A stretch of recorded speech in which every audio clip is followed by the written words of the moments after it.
1,000 approximately of the women and men, civilian and enlisted, in the northeastern part of Pennsylvania. I'd like to introduce to my left Captain Norm Kramer, who's the commander of Troop N Hazleton, which is comprised of Carbon, Monroe, Columbia, and parts of Luzerne counties.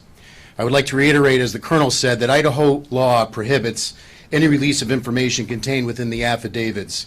So we're going to do our best today to talk about what phase we are currently in the investigation, and it has entered a new phase with the waiver for extradition. And the continuing primary goal is the seeking of justice through successful prosecution and conviction, bearing the burden of proof beyond a reasonable doubt.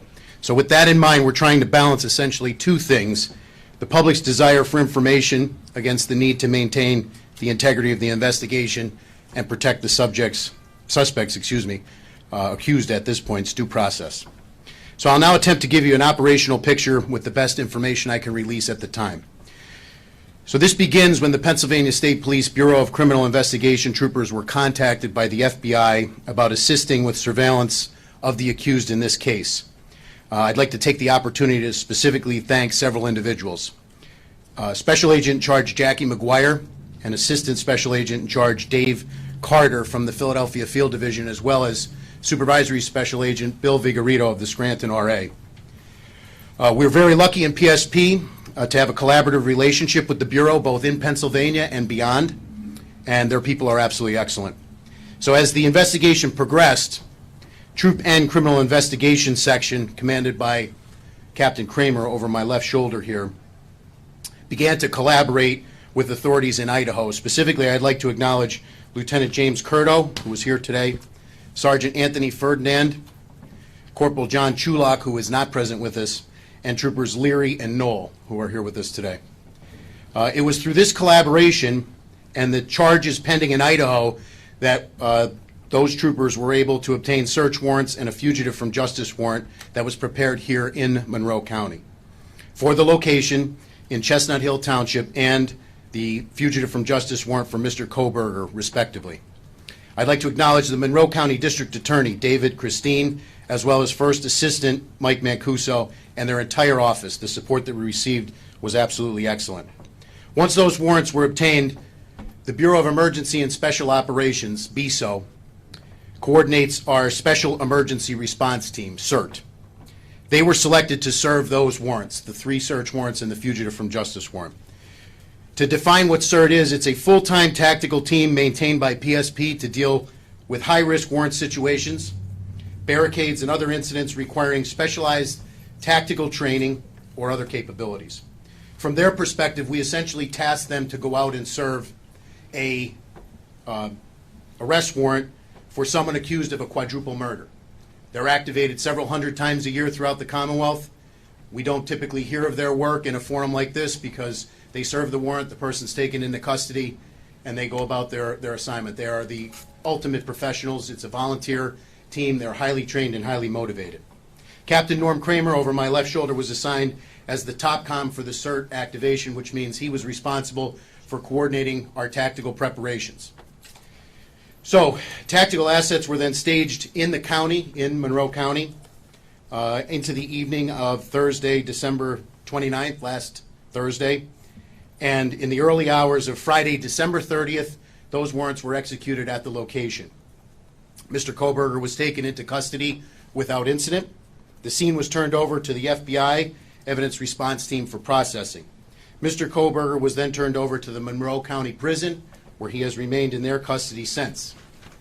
I'd like to thank the Monroe County Sheriff and the Stroud Regional Police Department for their support as well during the extradition process. Arrangements currently are being made to deliver Kohberger back to Idaho, where he can have continued due process and face these charges. So it's with that I will turn it over to First Assistant Mike Mancuso. Thank you, Major. Good afternoon, everybody. I'm Mike Mancuso with the DA's office, the First Assistant District Attorney. I want to give my condolences to the families of the victims out in Idaho for their loss. It's my sincere hope that this marks a clear step in the right direction of effectuating justice for those folks. My office's role was relatively recent. We weren't advised of the presence of the defendant in our county until only a couple days before the apprehension of the defendant. But when we were told, we came together and worked very closely with Captain Kramer, who did an excellent job in almost like a clockwork operation. Part of my duties were to ensure that 3 separate search warrants were issued. Those affidavits attached to those search warrants are still under seal, so I can't discuss their contents with you. But one was for the person of Mr. Kohberger, collecting DNA and photographs, that sort of thing. One was for the white Elantra vehicle, which I understand has been seized and is being processed. And one was for the address, the residence itself that he was living in with his family. I was at the scene, and I have to say that Major Paris and Captain Norm Kramer did an outstanding job in coordinating the efforts, not only of the numerous Pennsylvania State police troopers there, but officers from other jurisdictions and disciplines within those jurisdictions to make this a very smooth, highly competent professional operation. It is a quirk, apparently. It's not in the norm of the states I'm familiar with that Idaho does not release their probable cause affidavit in support of their arrest warrant until after their defendant is returned to that state. But having read those documents and the sealed affidavits of probable cause, I definitely believe that one of the main reasons the defendant chose to waive extradition and hurry his return back to Idaho was the need to know what was in those documents. So that's a significant development. Beyond that, looking at the scope of the situation and the ties this defendant has to my county, I would hold our office at the disposal of the Idaho authorities to help facilitate a complete background investigation into the defendant, both activities prior to the murders occurring within the Commonwealth of Pennsylvania and his activities after the murders in Pennsylvania. So we stand ready to assist with that effort on an ongoing basis. Thank you.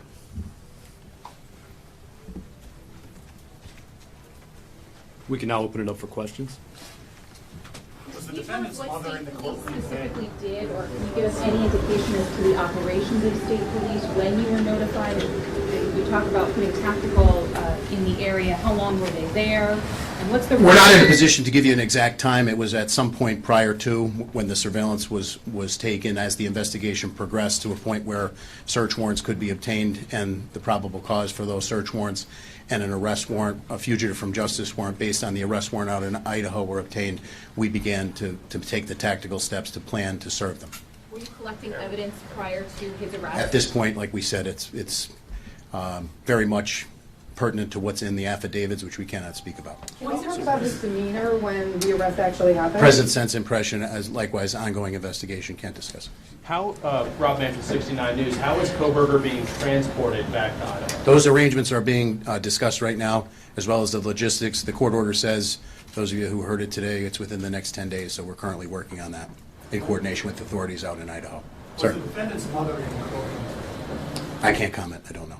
Is he being held in the Monroe County Jail until he's extradited, or was he removed to another? No, he is lodged in the, since he was dropped off there Friday morning, he's resided in Monroe County But Prison. still, until he's Correct, yes. extradited, he'll be there? Are the marshals moving him, or which group is At this moving point, him? that's still being coordinated between the state police and the authorities out there. We don't know. Will the affidavit be unsealed when he arrives in Idaho? I don't want to speak out of my lane. When I watched the press conference on Friday at 1 p.m. Pacific time, I was alerted to the fact that, according to Idaho state law, that the affidavits have to be served to him once he's extradited back before they could be unsealed.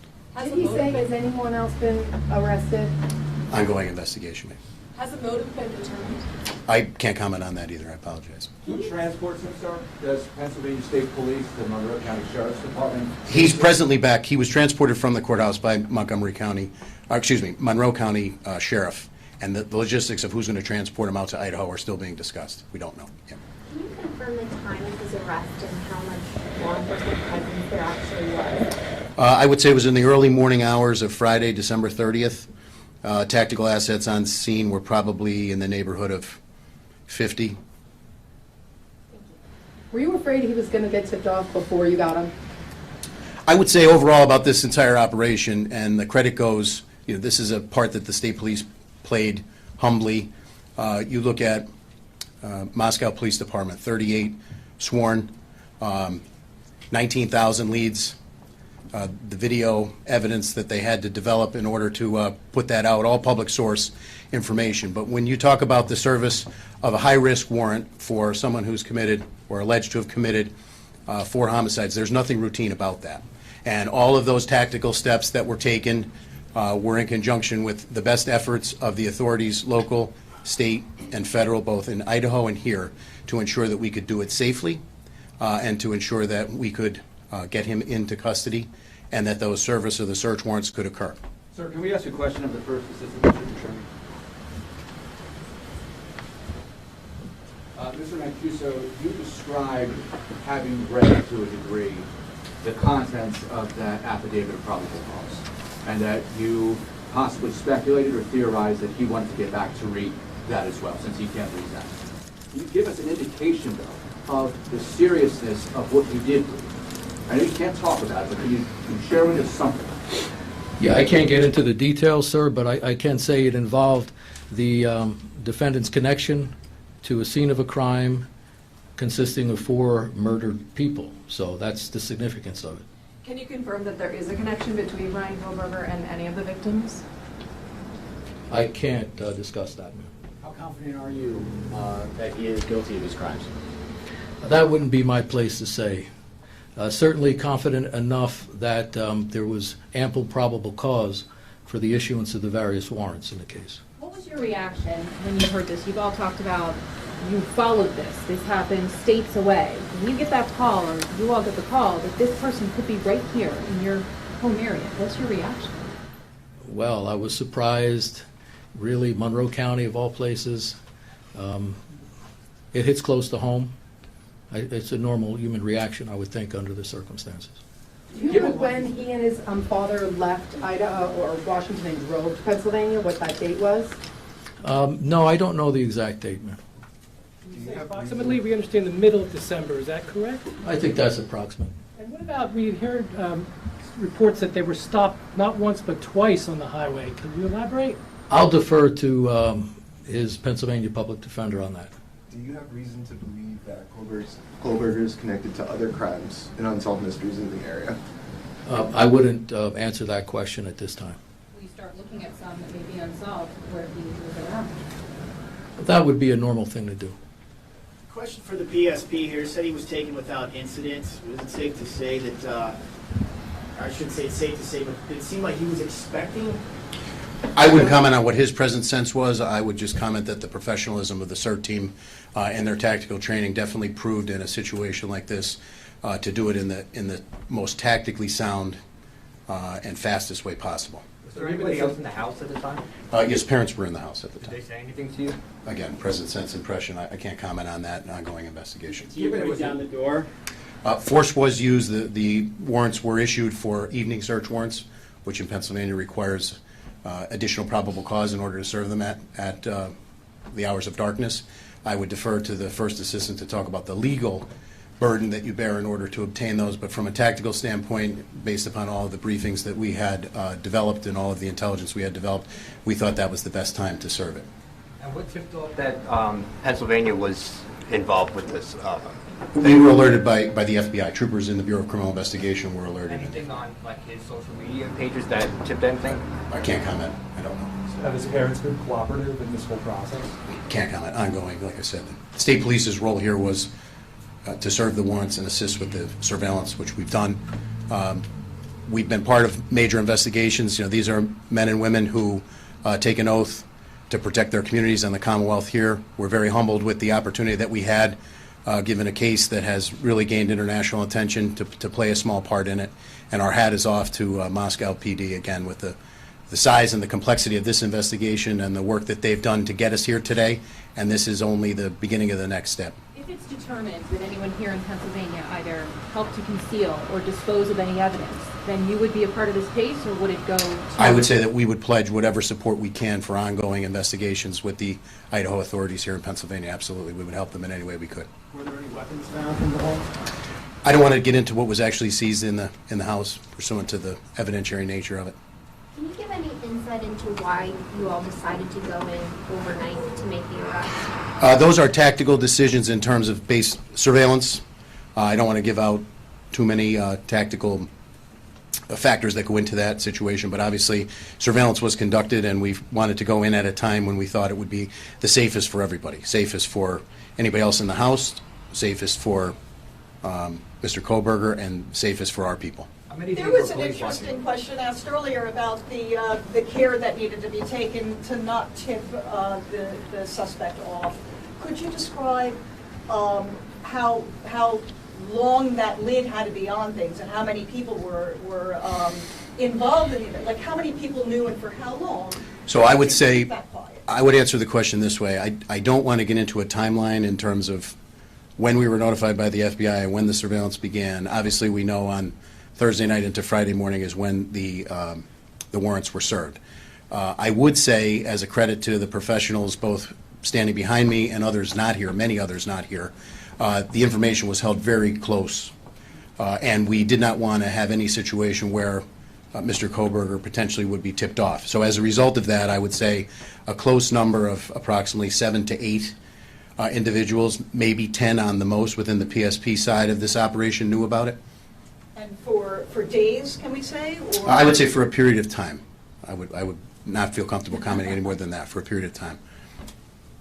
And then as the tactical assets were brought in, people were briefed. When the movement plan is finally decided, will there be an announcement?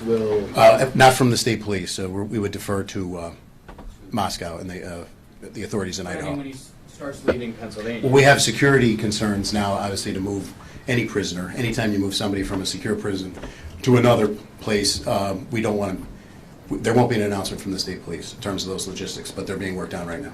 Can you give us your best guess when you think he might be moved, roughly? Tomorrow? We would like to do it as soon as possible, but the court order says 10 days. We have 10 days to coordinate it. Can he potentially be on a plane tonight? Is it possible he could be on a plane tonight? That's a possibility, right? I can't. I would think that's probably not likely.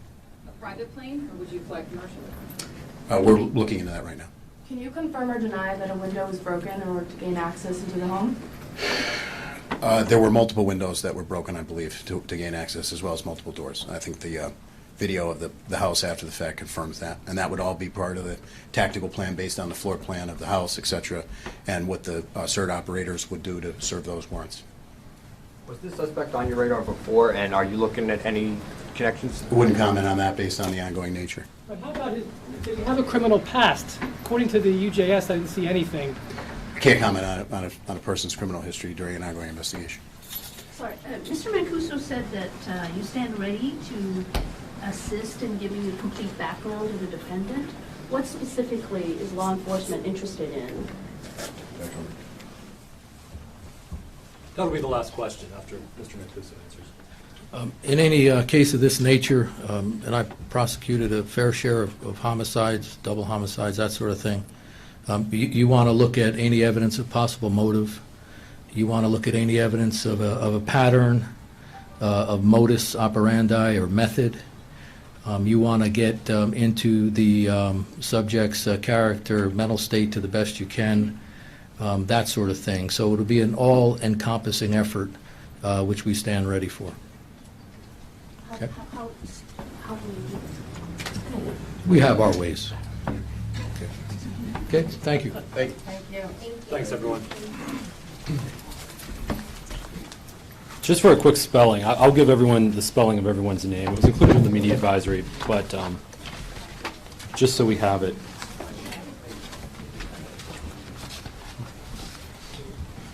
So, Colonel's last name is Ivanchik, E-V-A-N-C-H-I-C-K. First name is Robert. Major Paris, his last name is spelled just like the city, P-A-R-I-S, first name Christopher, and the first assistant district attorney's last name was spelled M-A-N-C-U-S-O. So, CERT, Special Emergency Response Team, is CERT. Thanks, everyone.